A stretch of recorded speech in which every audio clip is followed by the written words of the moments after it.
we will have Joshua in our country in February. Then there is the big fight, one of the greatest fights in the world. Like, you can't sit around and wait for Fury. The Usyk fight is not materializing, and I don't think any fans want to see that. So, in a way, this could be Joshua's final fight or final meaningful fight. It's going to happen in 5 weeks. That there's a huge opportunity for enormous amounts of money to be generated around a fight that really has no integrity behind it in terms of as a fight, but in terms as a media spectacle and entertainment opportunity. So what's your take? Are these files only the surface layer, or is something even bigger still buried in the dark? Share your thoughts in the comments, because this discussion is far from finished just yet. And Anthony Joshua this year, do you think? As a fan, of course, I want to see it. Do you personally want to see it? Yeah, as a fan, but you need first of all to be sure they are focused. Eddie Hearn, who has handled Joshua's career for years, addresses the matter with both confidence and restraint.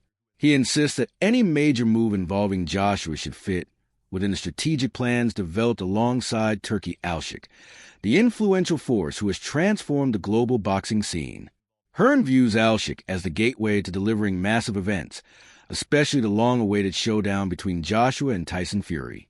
In his opinion, every step Joshua takes should connect to a larger vision, not a sudden diversion driven by social media noise. Although Hearn doesn't ignore the financial pull of the Joshua-Paul fight, he stresses that major business demands proper planning, not spur-of-the-moment publicity. Fight was first mentioned by Jake Paul. I kind of laughed and thought that'd be nice, wouldn't it? And then, meetings with His Excellency last week, who I think realises the commercial size of that fight and that opportunity. So if Jake Paul was mad enough to do it, I think Anthony would probably say yes as well and do everybody a favour and end it all, for Mr. Paul in boxing. So, like I said, not really a fight we've been targeting, but if it's presented to us. Sonnen adds another layer to the discussion by challenging the legitimacy of the whole situation. He argues that the buzz around this rumored fight grew far too fast, without any real confirmation from promoters or official bodies. He views the public reaction as a reflection of modern media culture, where rumors travel instantly and speculation is easily treated as truth. He notes that Joshua has always stood for the traditional principles of discipline, structure, and professionalism. For someone of his standing to suddenly shift toward a novelty matchup doesn't match the reputation he has built. Sonnen's doubt isn't aimed at the fighters themselves, but at the environment that turns every whisper into a global debate. They can't, can it? Anthony Joshua could knock Jake Paul out with his dick. So if it goes any other way, You give me the headline there, by the way. If it goes any other way, it's fucking fixed, don't you? I know. The conversation becomes even more significant today when voices beyond the core boxing world weigh in. Jamie O'Hara, recognized for his straightforward commentary, challenges the idea that Jake Paul deserves to be anywhere near a ring with Anthony Joshua. In his view, Paul's achievements, though impressive for a celebrity-turned-fighter, fall far short of the standard needed to face a former elite heavyweight champion. For O'Hara, this matchup, YouTuber and doesn't deserve the right to be in a ring with Anthony. Well, don't buy the fight then. It's dangerous. I think it's a dangerous fight. We saw what Anthony Joshua had done to Francis Ngannou. This is a fight. I know, but what I'm People saying are going in there, their health is at risk. But the only reason they're doing put someone it, in there in a ring. I know, Jay. And you say the only reason we're doing it is for money. That don't sit right with me. Fine, then don't buy it. We've seen boxers die who got punched in the face. Fine. You want to make some money. Eddie Hearn, all that matchroom, they're going to make a fortune, right? Fine. Jake Paul's going to make a fortune. Anthony Joshua makes a fortune. I'm worried for Jake Paul getting seriously hurt. You are putting an amateur boxer in a ring with Another fighter with first-hand experience managing both victory and adversity, Tyron Woodley, offers a more grounded viewpoint. He notes that confidence is a serious weapon, and any fighter who genuinely believes in their abilities can shock the world. Woodley cautions that Joshua must not overlook Paul simply because of the gaps in size, skill, and background. Even though Joshua is predicted to dominate, a fight is always a fight, and dismissing the chance of sudden moments can become dangerous. Woodley's perspective acts as a reminder that combat sports bring unpredictability no matter how mismatched things seem on paper. Fight goes down. Right? Isn't that what we were all told? And I had reached out to Jake directly. But he didn't get back to me. I did get a response, but it was like, you know the response where somebody's like buying some time, or they just want to acknowledge, like they give you a receipt. I'm in receipt of your text message. They can give you an emoji or something like this, or sometimes there's even the automatic. I'm trying to remember what I got, but you can get like the automatic. I'll call you later. You know those? So even though I had said, hey, I'm looking for a confirmation of this fight, and he did respond, as I reflect back on that, it's like, well, he didn't respond confirming the fight. So who did confirm the fight? So I went to Helwani, and Helwani thought that it was confirmed, but he was a little lighter in the language than what I thought I remember hearing. And there's a number of boxing guys just saying, hey, that's not going to happen. And they had a few details, one of which was being Florida. And the Florida Commission would probably be open to something like this, particularly under the clause of exhibition, and then we'd all have to kind of hear, well, what are those rules and what are those stipulations? But that's reasonable to work with. But we haven't been able to get a confirmation from the Florida Commission, and now we're actually getting boxing guys on the inner circle. We're hearing from some British guys, from some fellow comrades to Joshua that said he wouldn't do that fight. He just wouldn't do that fight. That people would lose respect for him. That he has carried British boxing. This was one guy talking, but the guy said that Joshua has carried British boxing for 2 decades. And that while carrying British boxing on his back, if he was to go over and do a spoof fight against a YouTuber, now I don't look at Jake Paul that way. I look at him as a badass. I understand how greatly he is outmatched. I understand the lack of experience in comparison to Joshua. Believe me, I get it. But I don't dismiss him as a YouTuber, right? Some analysts adopt a more technical stance, highlighting concerns about the weight gap between Joshua and Paul.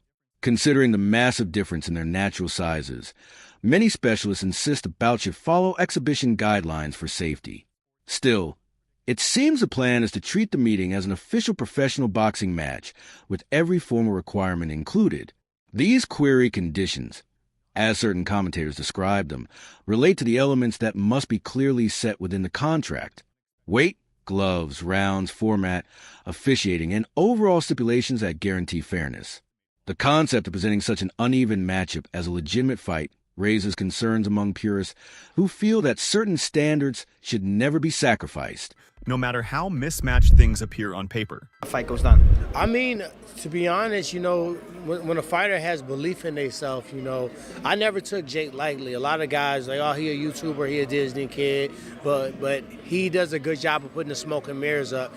He doesn't have anything limiting him from training, nutrition, training partners, coaches, and when you believe in yourself, and you're an athlete, and you can put those hours into the gym, that's a dangerous person to go against. And you look at Anthony, he may be taking them lightly, When you have somebody that's smaller than you, that's more agile than you and moving around, we don't know how Anthony's going to deal with that fight. Of course, with the boxing, the skill and experience has got to go with Joshua.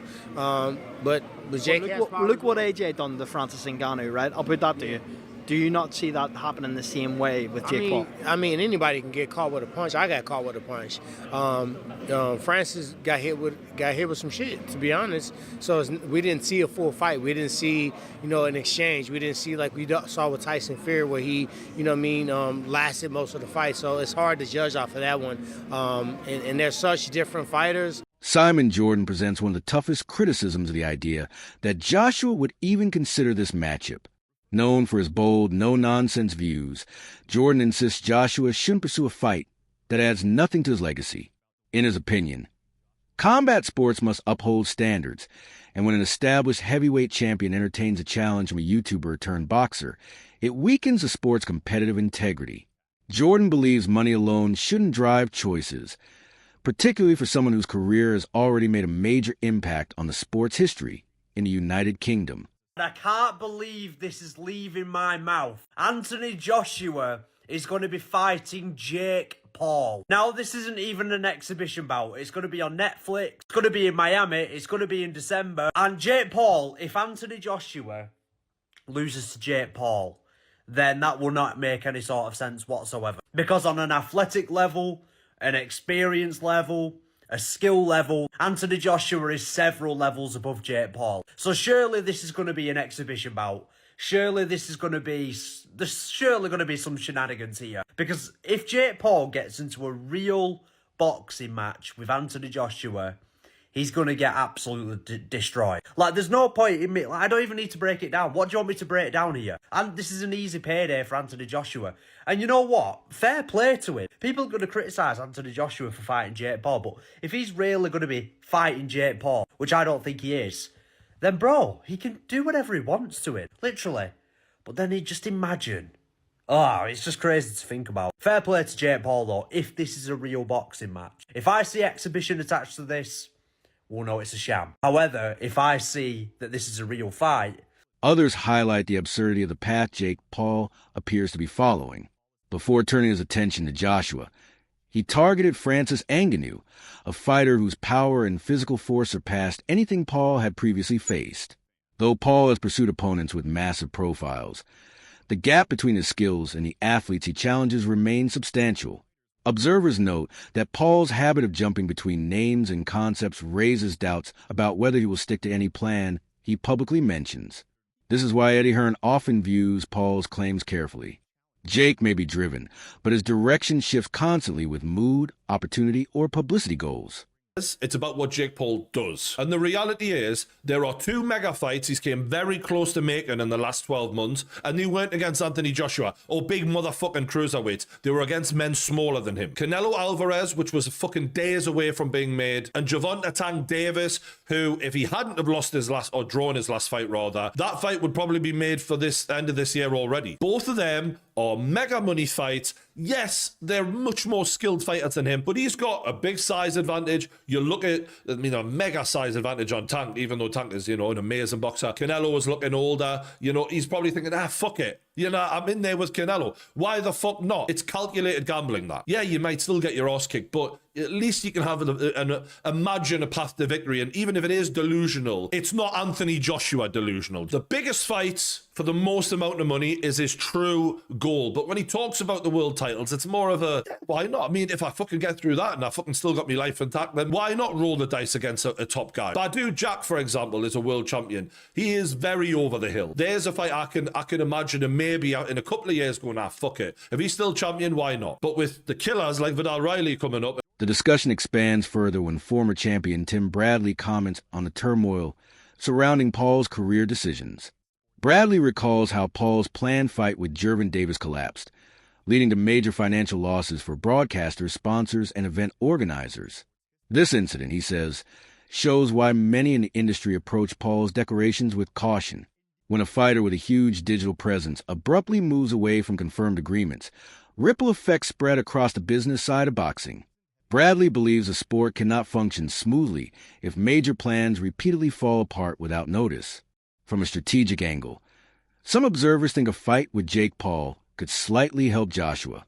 Look, Jake Paul versus Anthony Joshua fight, although I would never advise Jake Paul to take a Anthony Joshua fight. I wouldn't advise him to take a Francis Ngannou fight either, because as much as Anthony is far better, which we saw when they actually fought, Joshua slept Francis Ngannou quicker than me after 2 melatonin. It was quick, fast, in a hurry, completely dominant. But we also saw Francis Ngannou go toe-to-toe with the heavyweight champion of the world at that time. Yes, he was out of shape. We understand that. But Tyson Fury on that night got the shock of his life when Francis Ngannou not only went toe-to-toe, but put him down and danced on him. To this day, I think that fight could have gone Francis's way. Point being, there are levels to this shit.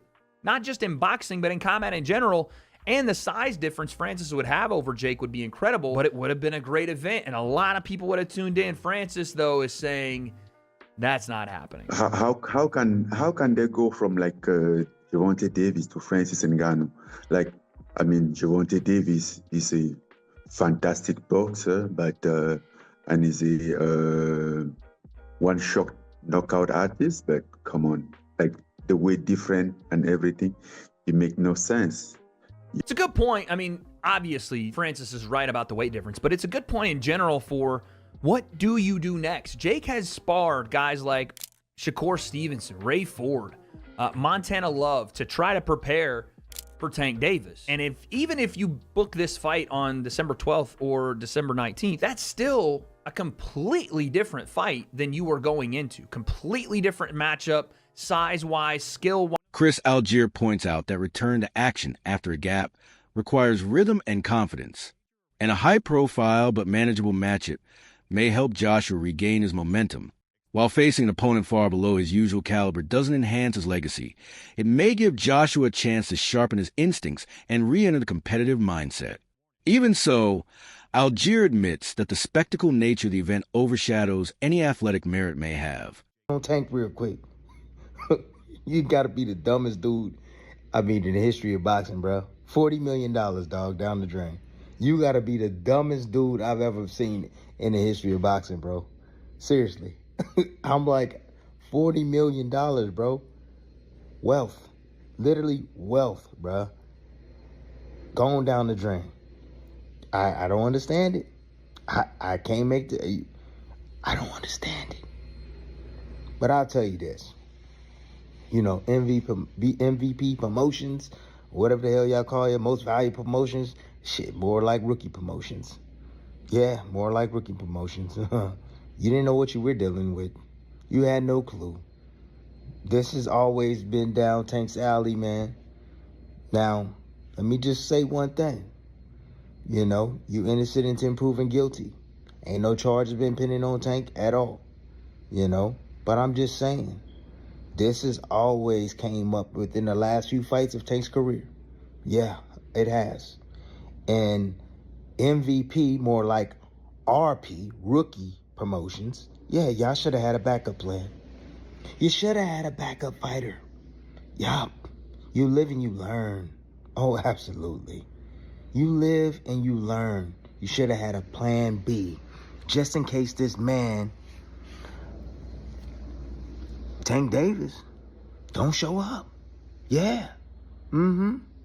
That's what you should have done. Now you're looking like idiots, And re-enter the competitive mindset. Even so, Algieri admits that the spectacle nature of the event overshadows any athletic merit it may have. How many rounds? What do you mean? It's going to be a fight. What are we talking here? Like, it's going to be an exhibition? No, it's a fight. You're a heavyweight. You're calling out heavyweights. You're calling out a heavyweight. You're calling out Anthony Joshua, former world champion. You're calling him out on short notice. It's a fight. You're going to wear 10-ounce gloves and you're going to fight 10 rounds. And that's what it is. I don't understand any idea of anything else. Oh, it's going to be 8-2s. Is it going to be 15-ounce gloves? What the hell are we doing? This is boxing. You want to fight a real guy? You're fighting a real guy, which I am very respectful, and I respect the hell out of Jake Paul if he does step in the ring with Anthony Joshua. No matter what happens, kid's got balls of steel, and I applaud you. Well, the reason I say we don't know yet because Jake Paul has fought in his last fight with Gervonta Davis was going to be an exhibition. They had to do that because of the weight difference. This is still a weight difference here. Anthony Joshua... there's not. That's all for today's video. Keep watching. Until then,